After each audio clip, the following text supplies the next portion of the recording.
Hey guys, so Leanne here from Kingdom Bloggers. Today we are going to talk about how to create a successful Bible study or prayer ministry starting with your blog. So, when you get that calling that you are to be a digital disciple, however that looks, whether it's a Christian blog, maybe diving into YouTube, social media, all the things, really, all of those really are part of the same process. There's just different pieces to it, whichever part you feel called to really focus on. Ultimately, you can create a very, very successful online Bible study ministry. And I'm going to say Bible study because that's the one we're going to focus on in this video, but it could also be a prayer ministry or something along those lines. Everybody is online right now. That is our public marketplace, public hangout, where before everyone just went to the local church. Well, unfortunately, fewer people are actually going to the physical church, and they're seeking out information about God, all the things from the internet, whether that be on Facebook or through blog content via Google, things like that. But the digital discipleship realm is really where we need to be right now. And so being there is one thing, but learning the way this game works, learning the tools of the trade, learning the rules of the game and how to really take it to the next level is going to be the difference between you just kind of going out there and doing it and not really going anywhere, or you going out there and actually reaching people and impacting lives for Jesus. So today I'm going to break it down to you. We're going to talk about 8 specific things you want to do, kind of in the order that I'm going to mention them. A few of them you can kind of reorder, but really the order of things matter. I talk about that all through my ministry in teaching other Christian faith writers how to take their message of Jesus online. The order of how you do things really matters if you want to be successful, in business, whether, you're starting a brick and mortar business or, and even if you're not monetizing this, you have to treat it from a business model, right? You have a blueprint, and each piece that you do, the next step kind of is dependent on that previous step. And if you do it all out of order, it's really not going to work out that well, right? And so order matters. All right. So number 1, and this is probably the most important thing, whether you're just going to do a blog or whether you're going to build this full ministry that has all the moving parts.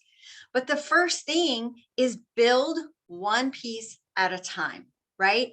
When we first get into blogging, it is so easy to get caught up into doing all the things, right? Most bloggers are going to teach you, you've got to start your blog. You've got to start doing your emails. You got to get on social media. You gotta. And by the next thing you know, you're doing so many things, you don't even know what you're doing half the time because you're involved. You're just like trying to be everywhere at once, right? It's simply not possible. And what happens is when you try to do all the things at one time, you're left defeated. You're left exhausted. You probably have more gray hair than you started with. And sometimes you start yelling at your family because you're so frustrated that you're so overwhelmed. But more importantly, all those efforts are in vain because you're not seeing any fruit from all that work you're putting into it. So the first thing, to keep in mind, and I'm giving you this permission, and I use that phrase because I've had some other bloggers tell me, thank you for giving me permission to not do the things. Literally just stop, right? Focus on your foundation first and build from that foundation. Everything in its right season will produce a lot more fruit and a lot less stress on your body, on your mind, on your heart, everything. Okay, so number 2, do your research, right? Many times when we want to do anything like start a blog, we think of it from me, like, what do I think people need? Spoiler alert, it's not about you, right? You have to do the research to find out exactly what your audience is needing as it relates to the particular direction you're going. So if you're trying to do a Bible study ministry, don't approach it from, well, I think they need this, this, and this. Literally go to Google and do the research. So I'm going to show you just a few little things here. Makes it super, super easy. So if you have keywords everywhere, which is a little browser extension, this only works on a computer. It does not work on a mobile device. They don't have an app for it yet, but this is by far the best keyword research tool I have found. Literally $10 gets you 100,000 credits. And I mean, I refill it with all the research that I do for all my blogs, all my teaching, all my classes, maybe 3 times a year. So literally $30 a year for like unending research capability. And it's not just for blog content, but you can also use it for YouTube. I'll show you that when we get to the topic of videos. But here, when you have it installed, you can literally, so I want to do Bible study, right? Just start putting stuff in. Right off the bat, Google's going to give you drop-down ideas of things, right? So let's go with Bible study topics. So what are people looking for as it relates to Bible study topics, right? We can see that has about 18,000 search volume, but down here it gets a little more specific, you know, Bible study, family Bible study topics, Bible study for beginner, right? And so let's break it down even further. Let's say you want to do a particular, a Bible study breakdown on a particular book of the Bible, right? So let's talk about who is Ruth in the Bible, right? And so you just start breaking these things down to see exactly what, but more importantly, how people are searching for these things, right? Here's another one, Bible study here, methods, right? And so what are the methods that people are searching for, right? And so you get all this information that's going to help you not write about what you think they want to write about, but this is literally telling you what they are Googling. This is all of these keywords are things that people have been typing into this search box. If they're typing it in the search box, you need to be writing about it. If they're not typing it in the search box, like you type something in there and it says 0, then you should not write about that because nobody's looking for it, right? And so really get in here and do the research. Again, with prayer, prayer methods, prayer map, you can do prayer resources, prayer journals. I mean, there's a lot of things in here to figure out what people are really Googling as it relates to prayer if you wanted to do a prayer ministry. Okay, so stop that share. All right, so that was number 2. So number 1 and number 2 are really the foundation, if you will, for everything else. If you don't break it down to the basics, just start with 1. But if you don't research it, it's going to flop, right? You have to research what your people are searching for so that you can then create said things, which means you're literally creating the stuff that they're going out there and looking for, which means that's going to bring them to you. Okay, so now let's get to the building part, right? We've done the research, we've done the organization and everything else. So number 3, build your blog first. Don't worry about email. Don't worry about social media. Don't worry about videos. Don't worry about all the extra things. Build that solid foundation that is the blog. Spend an entire year. Yes, you heard me. A full 12 months just writing content. The content that's based off of all that keyword research that you did. Here's why. When you create that foundation, that blog content is stuff people are literally searching for, right? So if you're just writing what people are searching for 12 months, you're building this arsenal, this vault of information, of resources, right? So that when you get to the next phases, the next steps, you already have all the material, right? And then you just repurpose it. We'll talk about repurposing here in a minute, but just build your blog. When you're not worried about social media, when you're not worried about, you know, an email list and all those things, you have more time to do what? Make more content. So in 12 months, you could have so much valuable content that you literally have everything you need to move on into the next steps of your ministry, right? But again, I can't stress this. Do one thing at a time, and that one thing in the beginning should just be your blog. 12 months of nothing but blog content. Now, of course, during that time, you could be creating some free printables to go along with the blog post, like little things that literally take you 5 minutes in Canva to create. But if it's something that's going to take you like a week to fix and work on, you shouldn't be doing that. Just focus on the content, create some little free giveaways to go with each of the posts, supplements, if you will, coloring pages, worksheets, whatever, things that are simple. Then you have all that content, right? Okay, so now let's move on to number 4. Once you've gotten all that literal written content done on your blog, by then, after a year, you should start seeing some organic traffic coming to your site. So what's next? Let's start adding video, right? A huge part of any really good Bible study ministry today is video. Video is where it's at, right? People still want to read. There are people who just prefer to read, but video is something, Instagram, TikTok, all the social media channels now are going to video, but people like to see, not so much read anymore. So you want to have both, but video is something that for those of you who are like, oh my gosh, I don't want to be on camera. Unfortunately, you have to do the thing that scares you and intimidates you the most, because where you face your fears. We as Christians tell people all the time, face your fears. God's got this, right? We got to take our own advice. So video, if it scares the heck out of you, start just dipping your feet in it, right? Do some videos for yourself or your family. Do some and share them with another blogger to get feedback on them, but start getting comfortable with that, because YouTube and all the social channels thrive on video now. And if you want your Bible study ministry to actually grow and be prosperous, the videos are a crucial element to that. You just can't not do it anymore, right? So how do you start the video? Well, one, you can do research in YouTube for what videos people are looking for. So I'm just going to hop back over here into YouTube. Again, with the keywords everywhere turned on, it actually works on YouTube. So you can see, well, here's some here that I had been searching already. Online Bible study, Philippians Bible study.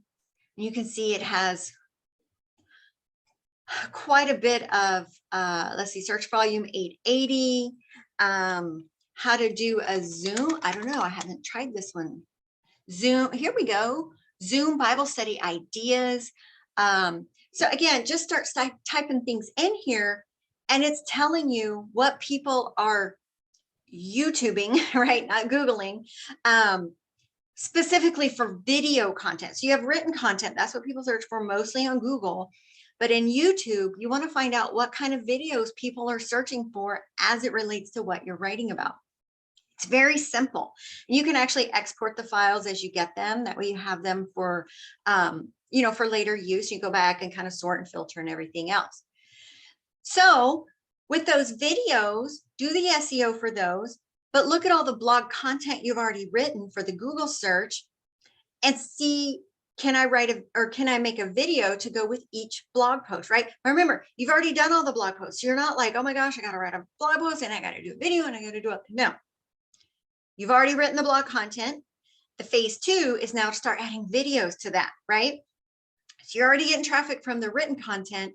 Now you start working on building the traffic from the video content, and people do Google for videos as well. So doing that SEO for your videos will help them get ranked in both Google and in YouTube and start bringing more people. But now you're creating the visual content that's going to be part of your Bible study ministry. And there's a few more steps, a few more pieces to this puzzle, but I promise you, if you do it in this order, it's going to be more productive in the end. All right. So the next one, number 5, is start building your email list. So we've already done the blog. So this is like a year into your ministry building, right? That first year, don't even worry about it. But now you've got that traffic coming. People are Googling for Bible study tips or whatever. They're landing on your site. Hopefully also some of those videos are starting to drive traffic. So now create an opt-in for them that will entice them to join your email list. That opt-in should be really good and relate to Bible study, like, I don't know, a Bible study guide, a Bible reading plan, whatever. Do your research and see what cool things that you could create that and give for free to entice them to join your email list. So now you get more people on your list. You're emailing them weekly, providing them tons of resources via email. And it's going to be much more effective, driving more traffic to your blog. For those who do want to monetize their ministry, the traffic to your blog is important, as well as the traffic to your videos, because you can monetize YouTube as well. We're not going to talk about monetization in this particular video, but again, the order matters for whatever your goals are later. So once you've gotten your email list kind of working on that, you got to have a plan for that. There's a whole video about how to plan for a successful email list, right? Now what? Okay, so this is the best part. This is the part that you've literally built this foundation. You've gotten everything you need. You have this toolbox at your disposal, toolbox of written content. You know, in that written content, you've got resources, you've created some free printables, actual materials. So now it's time to launch your Facebook group. The main reason most Facebook groups fail, well, there's actually two, I would say, is one, you just launched it and you didn't really have a plan, right? Or you launched it and you really didn't have a purpose. Like it's just, hey, I want to start a Facebook group for Christian women. Okay, but what's the point? Like, so if you want to launch a Bible study Facebook group where it's interactive and people join it so they can actually dive into God's word in sort of a group dynamic, right? Interactive. Create all the stuff you need to make it effective. So don't do it in reverse. Don't just launch it and then be like, okay, what do I send them? I don't have anything. Let me go write some blog content. No, you've already done all that, right? And so you've been literally building all the pieces you need for this Bible study ministry Facebook group to be very successful and effective. And so, you know, you've got the email list. You go send an email and it's like, hey, I'm excited to let you know we are launching an online Facebook Bible study. That way you can join us and we can interact and, you know, discuss, you know, whatever God's word, do the questions. I mean, you got to get creative with it. There's going to be a whole nother video about how to launch a Facebook group Bible study. But now you've got everything you need. You can share the links to the individual chapter studies that gets them back to your blog, but all that content is already there. You can add additional printables, create a schedule of what you're going to give them. Plus, you can get people to your email list, to your YouTube channel, to your blog from the Facebook group. Why? Because Facebook groups are searchable. People literally go to that Facebook search and they might type in Facebook in the Facebook search bar, Bible study, right? And when they see, you know, it comes up Bible study, posts, pages, groups, people, right? And that's however the profiles are created. And so they're going to click on groups and look for groups. And well, where you know it, there's yours, right? And now they're going to join yours. And then you can set it up in a way that gets them to join your email list, lets them know about your blog, lets them know about all the free Bible study resources on your website. And so as you can see, everything we've done in order, in a very particular order, has set itself up for the next step to be more fruitful, more successful. Okay, so we've gotten all that done. Now we've got our Facebook launch. Now what? So this is the point where you could start kind of dipping your toes in the water for other social channels, right? If you want to be active on Instagram, you know, TikTok is the new thing, by the way. Videos are very important on both of those now. Instagram is no longer where you just share a picture. I mean, you can, but those really don't get a lot of reach. So reels, short little videos, things like that. But here's the cool part. You've already created a lot of video. Now you can just cut little snippets from the videos you've already created. Filmora is a wonderful video editing app. You can use it on your phone. You can use it on your computer. But you literally have all the material you need because you've been working on that material for the last year or two, right? And so now you can start repurposing that content. So after you've launched your Facebook group, now maybe look at really getting a little more active on, say, Instagram or diving into TikTok. Some of you are a little afraid of TikTok, and that's okay. But TikTok can be a really great way because that's where a lot of the younger people, and I say younger, I mean, I'm almost 50 and I love TikTok. And so there are Bible study people on TikTok. You just got to get on there and do the search for it, and you'll see how kind of they're doing their videos and so forth. But forewarning, TikTok's not like Instagram and YouTube. The videos on YouTube are informative, right? It's how-to stuff. The videos on Instagram are a little more just I don't know, devotional is what I call them. They can be a little boring. But TikTok, if you're going to be successful in TikTok, you've got to be willing to push the limits, get a little creative, crazy, funny. That's how you're going to see more growth there. But we'll talk about that in another video. All right. So the last piece, and I kind of already mentioned this, but it's repurposing content. Don't reinvent the wheel every time you're trying to do something new. If you've already been, creating all this stuff along the way, now you have all this stuff. You have videos, you have written content, you have, stuff that you could turn into printables. Learn how to repurpose what you've already used. If you've got all these little video clips on your phone, those can be easily turned into reels for Instagram. They can be turned into videos for TikTok. And a lot of things you do on Instagram, you can seriously just re-upload or upload it over to TikTok. Repurpose everything that you've done.